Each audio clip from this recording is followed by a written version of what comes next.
Amamentar é um processo natural, mas isso não significa que seja simples. Nos primeiros dias depois do nascimento, é muito comum surgirem dúvidas, inseguranças e dificuldades. Será que o bebê está mamando o suficiente? Dor é normal? Existe leite fraco? E o que fazer quando a mãe acha que está produzindo pouco leite? E quando é hora de procurar ajuda? Agosto é o mês dedicado à conscientização sobre o aleitamento materno. E o Banco de Leite Humano de Araçatuba está realizando uma série de ações de orientação e também de capacitação dos profissionais que atendem mães e bebês. E para conversar sobre tudo isso, tirar todas as dúvidas, a gente recebe agora a Gesiela Passarini, enfermeira e coordenadora do Banco de Leite Humano de Araçatuba. Gesiela, muito bom dia, seja muito bem-vinda ao Jornal da Manhã Araçatuba. É sempre uma honra recebê-la aqui. Nós que agradecemos, bom dia a todos, bom dia aos nossos ouvintes. E falar realmente que esse mês é o Agosto Dourado, o mês, né, aí mundial de aleitamento materno, todos os países aí se debruçando contra essa causa nobre. Lembrando que não é só o Brasil que trabalha esse tema, né, que é fortalecer o que realmente é sustentável, que é o aleitamento materno e apoio nesse processo. Então, o mundo todo está trabalhando aí esse grande slogan. Esse slogan ele é determinado pela UABA, que é uma aliança aí mundial em prol do aleitamento materno. E o Banco de Leite Humano de Araçatuba não é diferente. Nós estamos aí já trabalhando aí intensamente essas questões, não só no Agosto Dourado, mas todos os dias. Mas esse mês, com certeza, fica mais brilhante ainda, né, Suelen? Mais dourado, precisa. Sabe que essas campanhas de conscientização, quando tem, por exemplo, Outubro Rosa, Novembro Azul, Agosto Dourado, elas são muito importantes. A gente sabe que são ações que devem ser tomadas o ano todo, mas a gente precisa em algum momento parar ali. É igual o Dia das Mães, Dia dos Pais, Dia dos Namorados, que a gente vai ali, para um pouquinho naquela nossa correria e fala, não, preciso dar uma atenção para esse assunto. Então é muito importante. E eu queria começar com uma contradição que é interessante. A amamentação é algo natural, mas muitas mulheres descobrem quando o bebê nasce que amamentar também precisa ser aprendido. Por que algo natural pode ser tão desafiador no começo? É natural, mas não é nato. Isso que a gente precisa pensar. Então, aqueles vídeos que às vezes a gente vê no YouTube, né? O bebê em cima da mãe procurando a mama materna e conseguindo aí já a pega correta, enfim. É a exceção. É exceção. Às vezes até uma inteligência artificial hoje em dia, né? Isso, exato. Então, na verdade, hoje a gente precisa, hoje não, há muito tempo, né? A gente precisa aí desmistificar também que amamentar é algo nato. Então, precisa ser aprendido, precisa ser ensinado. Por isso, hoje, a importância dos profissionais de saúde, a importância de cada vez mais as pessoas da sociedade, as famílias estarem desmistificando aquilo realmente que acreditavam que era possível ou que influenciava diretamente no aleitamento materno, e a gente cada dia mais vai quebrando a cara, viu, Suelen? A gente vai vendo que realmente esse binômio, essa família, essa mãe precisa de ajuda, sim, principalmente nos primeiros dias aí do processo de amamentar. Seria como aprender a falar, a andar, são coisas naturais, mas a gente também precisa de orientação, precisa de ajuda, alguém vai ensinar a gente. Exato, isso mesmo. Então, às vezes a gente, né, hoje a gente vê muito falar sobre a pega, né? Que essa pega correta, ela realmente influencia positivamente ou negativamente, principalmente nesses primeiros dias. Então, uma pega incorreta, já posso falar, né? Pode, claro. Então, uma pega incorreta realmente está muito vinculado à taxa de desmame. Então, quando o bebê pega incorretamente na mama, o que geralmente causa? A famosa fissura, a mama racha. E aí, amamentar, como você falou no chamado, não é sinônimo de dor. Só que quando essa mama racha, essa mama fissura, o nível de dor é muito elevado. E aí, então, essa mulher enfrenta já esse primeiro grande desafio do aleitamento materno e às vezes pode aí culminar no desmame precoce, ou seja, pode culminar num desfecho ruim. Tem estatísticas que mostram que 30 a quase 80% das mulheres tem aí essa fissura mamária. E aí, então, realmente é onde nós o próprio veículo de comunicação, a mídia. Hoje a gente tem muita coisa boa também na internet, onde pode aí auxiliar aí essas mães, principalmente as mães de primeira viagem. Então, o segredo do sucesso nesse caso, para começar bem, é a pega correta. É a posição pega, para quem está ouvindo a gente, é a posição da boca do neném no peito da mãe. Exatamente. Eu falo assim que metade ou quase 70% aí do caminho bem andado é quando a gente aí orienta essa mãe, quando esse bebê consegue fazer essa pega correta. E aí tem vários desafios aí também para essa pega. Então essa mama não pode estar muito cheia, principalmente a areola. A gente fala assim que essa areola, ela tem que estar areola, gente, aquela parte mais escurinha, né? Em volta do mamilo. Isso, ali, né? Então, aquela parte, principalmente, ela precisa estar macia, ela precisa estar flexível. E se o peito tiver com muito leite, aquela parte vai ficar mais enrijecida. Isso, também. Fica túrgida, fica enrijecida, e o bebê ele não consegue fazer, então, a extração, o encaixe. Hoje a gente fala de vedação da boca do bebê com essa parte da areola, para que não entre ar, para que não faça estalinhos. Então, às vezes, né, a avó, né, as pessoas, nossa, olha, tá fazendo estalinho porque tem muito leite. Não, gente, é porque não fez aí o acoplamento correto e a pega não está correta, né? Outra coisa também que a gente hoje, né, o teste da linguinha, o tanto que é importante o teste da linguinha, porque realmente crianças aí com freio curto, né, com freio lingual curto, pode interferir aí na amamentação, pode fazer com que esse bebê não consiga extrair a quantidade de leite suficiente e também pode levar a um processo aí de lesão na mama, um processo aí de fissura na mama. E depois que forma essa fissura, ela demora para cicatrizar, para sarar. E aí, por isso que acaba acontecendo esse abandono da amamentação, né, Gisela? Exato. O ideal é evitar que isso aconteça. Isso. Eu lembro que, desculpa te interromper, mas ainda falando sobre, antes da gente mudar de assunto, falando sobre essa questão da fissura ou da dor, da pega incorreta, existe preparação da mama? Ela faz sentido ou não? Porque a gente ouvia coisas como você tem que passar bucha vegetal, tem que se expor ao sol, tomar sol, isso enquanto a mulher está grávida. Isso funciona realmente ou já se tornaram mitos? Olha, é uma pergunta excelente. Na verdade, isso caiu por terra já há alguns anos.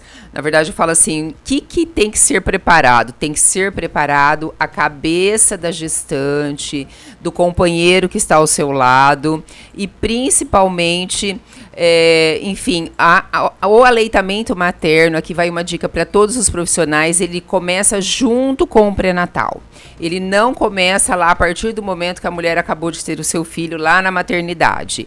Então, nós precisamos preparar essa família, nós precisamos preparar essa gestante durante as consultas de pré-natal. Hoje a gente fala, Suelen, de pré-natal da amamentação. Então, a partir da primeira consulta, eu já tenho que perguntar para essa gestante qual é a sua expectativa com relação ao aleitamento materno. E aí eu tenho aí esses 9 meses para ir preparando ela e não a mama. A mama, ela é preparada fisiologicamente junto com o processo de gestação. Então, a gente tem aí uma mama que vai crescendo, a gente tem parece uns grãozinhos de arroz em volta aí da areola, que chama tubérculos de Montgomery, que são responsáveis aí por hidratar a mama. Então, Suelen, caiu por terra essa história de bucha, de tomar sol, de esfregar a toalha no bico do seio, de colocar concha de silicone, de passar pomada, enfim. Então, tem aí N variedades que, né, a gente ouvia dizer, enfim, às vezes a gente até indicava, né, porque eu tô nessa área já faz mais de 16 anos. E aí, então, vários estudos mostraram que, viu, Jonathan, você que tem aí, né, que vai ganhar uma bebezinha daqui a pouquinho. Então, vamos preparar o casal, vamos preparar a gestante para o aleitamento materno. Esquece um pouco do quartinho, tá? Que aí a gente, nenê, dorme em qualquer lugar, viu? E aí vamos preparar aí o casal para o aleitamento materno, uma rede de apoio também importantíssimo, viu? Não adianta, às vezes, a mãe querer amamentar, e aí, às vezes, chega lá a vovó do Jonathan, não pode falar que tem leite fraco, hein? Mulher prepara leite especificamente pro seu bebê. Eu ia falar sobre isso ainda com você do leite, mas até pra gente só encerrar essa parte dessa preparação, e aí desse começo, da pega correta, existe também uma posição correta do bebê, por exemplo, aí ele está meio sentado ou ele está totalmente deitado, ele tem que ficar num ângulo X ou Y, a gente sabe que tem crianças que mamam, tem mulheres que às vezes, dependendo do parto, elas não conseguem sentar depois, quando é parto normal, dependendo do que acontece, aí elas precisam ficar meio deitadas. Eu tenho uma amiga que ela amamentou por mais de um mês deitada. Então, assim, a posição do bebê no corpo da mãe influencia também? Na verdade, a gente fala, Suelen, de alinhamento. Então, a gente tem que ter um alinhamento crânio, aqui a partinha do ombro e a partinha do quadril. Então, a gente precisa ver um alinhamento disso. Porque é a mesma coisa de eu tomar um copo d'água com a cabeça virada. A gente consegue deglutir? Não. É mais difícil, Muito engasga, mais. Não é? Então, por isso que o nosso corpo ele não está alinhado quando a gente vai tomar qualquer líquido. Sim. Então, é esse mesmo princípio. Então, eu posso amamentar deitada, posso amamentar a posição de cavalinho, que é aquela posição do bebê no meio da perna da mãe, né? Com a perninha dele aberta. Posso amamentar deitada, não tem risco de otite, né? Enfim, as pessoas falam assim, engasga com mais facilidade. Não tem. E a gente também tem uma posição que chama amamentação invertida, né? Que é as pernas do bebê para trás e a cabecinha de frente da mama. Então, o que eu preciso ver é uma boca bem aberta, abocanhando grande parte da areola, porque, na verdade, os ductos estão na areola e não no bico, e esse alinhamento da cabecinha com a partinha do braço e com a partinha aí do quadril. Esse alinhamento que eu preciso, hora que eu olho, eu preciso traçar uma linha reta. E a gente sempre fala do contato aí da barriguinha do bebê com a barrigona da mãe. Que vai ter uma barriga, gente. Mulher, depois que tem filho, continua com barriguinha. Respeitem esse momento do corpo feminino. Então, é esse alinhamento que é importante, com relação à pega e com relação à posição. Você estava falando da preparação, até de passar toalha, essas coisas. E em relação ao bico do peito, quando que faz diferença ou não? Olha, toda a literatura fala assim, qualquer bico é possível. Olha só, é possível, né? Não é que... Mas a gente tem sim, os bicos protusos são mais fáceis para esse bebê abocanhar. Mas, entretanto, os bicos planos, os bicos invertidos ou os bicos semiplanos, porque cada mulher tem uma anatomia mamária diferente, é possível sim. Só que às vezes exige um pouco mais aí de perseverança e um pouco mais aí de atenção dos profissionais da saúde que estão aí acompanhando essa mulher. Ótimo, e a gente estava falando aqui sobre a questão do leite, né? Tem vários mitos. Essa que você falou do meu leite é fraco, né? Sempre tem uma pessoa ali da família para falar que aquele leite é fraco, que aquele bebê não tá ganhando peso porque o leite não é, ou que não é suficiente. Quando que isso realmente existe em alguma situação ou não? Na verdade, assim, quando esse bebê às vezes não está ganhando peso, quando esse bebê está chorando demais, nós precisamos investigar a questão da amamentação. Ou essa pega está incorreta, ou às vezes essa mulher tem algumas doenças que realmente influenciam na quantidade de leite. Às vezes ela fez uma redução mamária também. Então, quando o médico vai fazer uma redução mamária, às vezes tem a retirada de glândulas mamárias junto. E aí, então, essa produção de leite não é adequada. Às vezes, esse acoplamento dessa boca, nessa areola, nesse bico junto, não está sendo suficiente, não está sendo adequado. E aí, eu vou dar uma dica aqui muito interessante para quem está grávida, né? Eu acho que, assim... Todas as famílias, né, ou vivenciaram uma gestação ou ainda vão vivenciar. Para a gente saber se a quantidade de leite está sendo suficiente, é o número de xixi que esse bebê faz nas 24 horas. Então, ele precisa fazer mais que 6 xixis nas 24 horas. Se ele está fazendo, esse total de xixi significa que a quantidade de leite está sendo adequada. Agora, leite fraco, Suelen, eu posso afirmar para você que não existe. Nós seres humanos, nós produzimos um leite extremamente adequado para outro serzinho humano, para o nosso bebê. Então, a gente fala que é um leite espécie específico. Por isso que até o 6º mês de vida, ele deve ser exclusivo. Eu não preciso dar chá, eu não preciso dar água para esse bebê, porque esse leite ele é completo. Por isso que nós estamos no famoso agosto dourado. Por quê? é o mês do aleitamento materno, mas por que a questão ouro, a questão dourada? Porque o bebê que está sendo amamentado exclusivamente no peito até o 6º mês, ele tem o melhor alimento que existe para ele. E aqui nós não estamos falando de mães desnutridas, de mães magras, de mães com mamas pequenas. Nós estamos falando que cada mãe produz o leite ideal para o seu filho. Mãe de prematuro, para você ter uma ideia, produz um leite específico para o prematuro. Então, são leites mais ricos em anticorpos, que é o que o bebê precisa, mais células de defesa.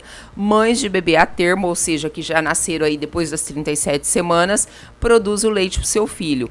Quando o seu filho está com gripe, por exemplo, o leite da mãe é modificado para atender aquela necessidade. Olha que coisa mais interessante. É lindo demais de pensar isso, né? É lindo demais, né? Exato. Gisela, e aproveitando que você está falando sobre isso, da mãe produzir o leite para o filho, a alimentação da mãe ou o que ela consome, isso interfere no leite? Então, existem alimentos que podem provocar, por exemplo, cólica, ou existem alimentos que podem deixar esse leite mais nutritivo? O que tem de pesquisas atualizadas hoje? O que elas falam sobre isso? Na verdade, não existe ainda algum alimento que a gente pode falar assim, esse impacta significativamente na questão da cólica, que hoje a gente chama de disquésia ou de disquesia. E aí, então, o que essa mãe precisa comer? Ela precisa comer tudo aquilo que é bom. Na verdade, as calorias vazias, aquilo que a gente sabe que é alimento ultraprocessado, não deve fazer o consumo nem quando está amamentando, nem quando está gestante, nem quando nós estamos dessa forma, né? E, na verdade, ela precisa fazer uma alimentação muito rica quando ela está amamentando. Porque, olha só, Jonathan, avisa sua esposa, tá? Só para amamentar, ela gasta mais ou menos 500 calorias por dia. Então, não é o momento de dietas restritivas, né? E também não é o momento de comer potes e potes de bolo de chocolate, tá? Muita gente pensa assim, estou amamentando, vou emagrecer, aí começa a comer coisas e mais às vezes calóricas e ganha peso. Exatamente. Então, às vezes as pessoas falam assim, não pode comer peixe, não pode comer carne de porco, feijão, né? Feijão, que dá gás, cebola, enfim. Tudo eu posso comer. O que a gente, às vezes, tem um pouco na literatura que fala, a própria lactose, então, mas excessos, tá? Uhum. E a própria cafeína, excessos. E os chocolates, que podem estar causando. Então, agora a gente dá, assim, uma dica prática. Se às vezes eu consumi muito repolho naquele dia, eu consumi muito feijão com grão naquele dia, e eu percebi que meu bebê teve um desconforto, é um período curto, né? E às vezes a gente aí orienta a não retirar, mas diminuir para que passe, né, aí esses 3 meses aí um pouco mais tranquilos, tá? Gisela, a gente, aproveitando que você falou aqui do Jonathan, eu quero tocar num ponto importante. Às vezes, todo o peso da amamentação é colocado sobre a mãe, porque é ela, obviamente, que amamenta. Mas qual que é o papel do companheiro, da família, da rede de apoio para essa mulher, para que ela consiga amamentar? O que é apoiar de verdade? Que atitudes práticas da família fazem diferença? Olha, eu acho que essa pergunta, eu acho que é assim, é o foco do Agosto Dourado, na verdade. É o foco de todas as campanhas, na verdade, que a gente faz. Eu acho que é o principal objetivo, Suelen. A mulher, ela não amamenta sozinha. Isso é fato, né? Imagina eu ter que ofertar essa mama 8, 9, 10 vezes nas 24 horas. Agora eu tô olhando aqui para um pai apoiador, né? Para essa rede. Selo de pai apoiador para o Jonathan. Exatamente. Jonathan, se você se comporta quando essa bebê nascer, então a gente vai tomar o selo de você. Isso. Vamos dar agora, depois a gente vai avaliando. Isso. E aí, na verdade, quando eu penso em apoio, eu tenho esse apoio, eu preciso desse apoio, Suelen, do pai, da avó, da família, da própria equipe médica, porque às vezes a mulher, ela opta pela amamentação, só que às vezes o próprio profissional da saúde, nas primeiras intercorrências que às vezes tem, já opta aí por um leite artificial, por uma mamadeira, e aí isso não é apoiar os desafios, né? Eu tive fissura? Tá, então peraí. Vamos ver o que dá para fazer.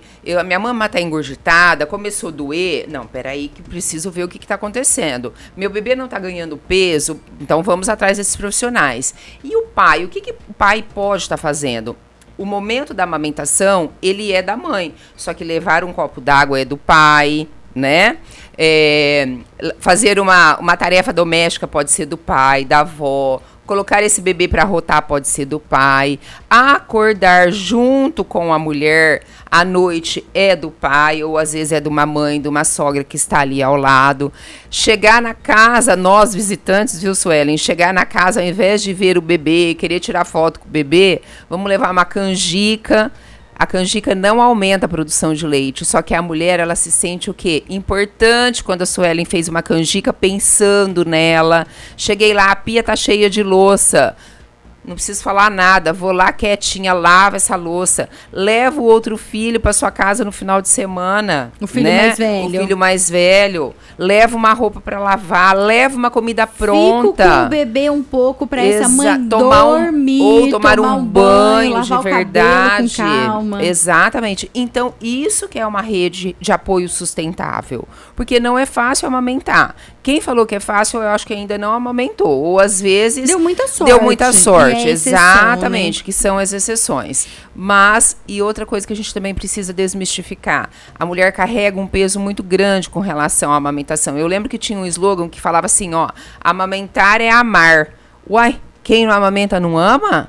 Não é? Mães, por exemplo, portadoras aí do vírus, do HIV, que é contraindicado no Brasil amamentar.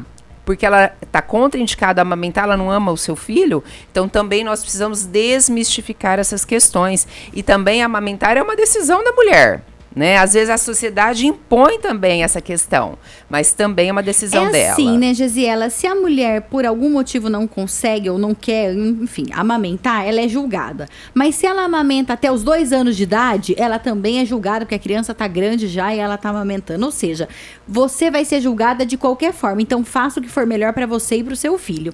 E como o nosso tempo tá acabando, eu quero falar com você rapidamente sobre um tema que também é muito importante, faz parte, que é a doação de leite materno. Então, a gente tá falando aqui para essa mãe que vai começar ou tá começando a amamentar agora, incentivar. E aí deu tudo certo, a amamentação tá dentro dos desafios, tudo indo bem e ela tá produzindo muito leite. Como que ela pode ajudar outras crianças que estão ali internadas, que estão em UTI e que precisam desse leite também? Por mais que a gente falou de desafios, também muitas, né? Nós temos hoje em Araçatuba em torno de 90 doadoras. Então, com certeza, gente, que, né, amamentar é possível, precisa dessa rede de apoio, mas é um dos maiores benefícios que a gente está fazendo para o filho da gente, com certeza, é o aleitamento materno. E para aquelas mulheres que tiveram seus filhos, tem uma produção de leite aí excessiva, né? Não jogue leite na pia, não jogue leite no paninho, vamos jogar leite dentro do potinho, né? E pega esse potinho lá no banco de leite, ou o banco de leite entrega na casa da mãe. O banco de leite leva o potinho, leva o extrator, que é a famosa bombinha, para ajudar a extração, e passa na residência dela para pegar esses potinhos que ela tirou aí na casa dela, armazenou, congelou, dentro do momento dela. Então, a doadora não precisa sair da casa dela para nada, inclusive de Birigui, viu, Jonathan? Então, se a sua mulher quiser ser uma doadora, o banco de leite vai até a sua casa, não precisa. Vai até Birigui também. Vai até Birigui, vai até a residência também das mulheres. Então, vamos reforçar aqui, o contato com o banco de leite pode ser feito pelo telefone 3636-1175. Tem um número aqui também, é o WhatsApp? Isso é mesmo. É o 18. O Jonathan vai fixar esses números na nossa live, nos comentários. Então, quem está dirigindo agora pode entrar lá depois e pegar esses números.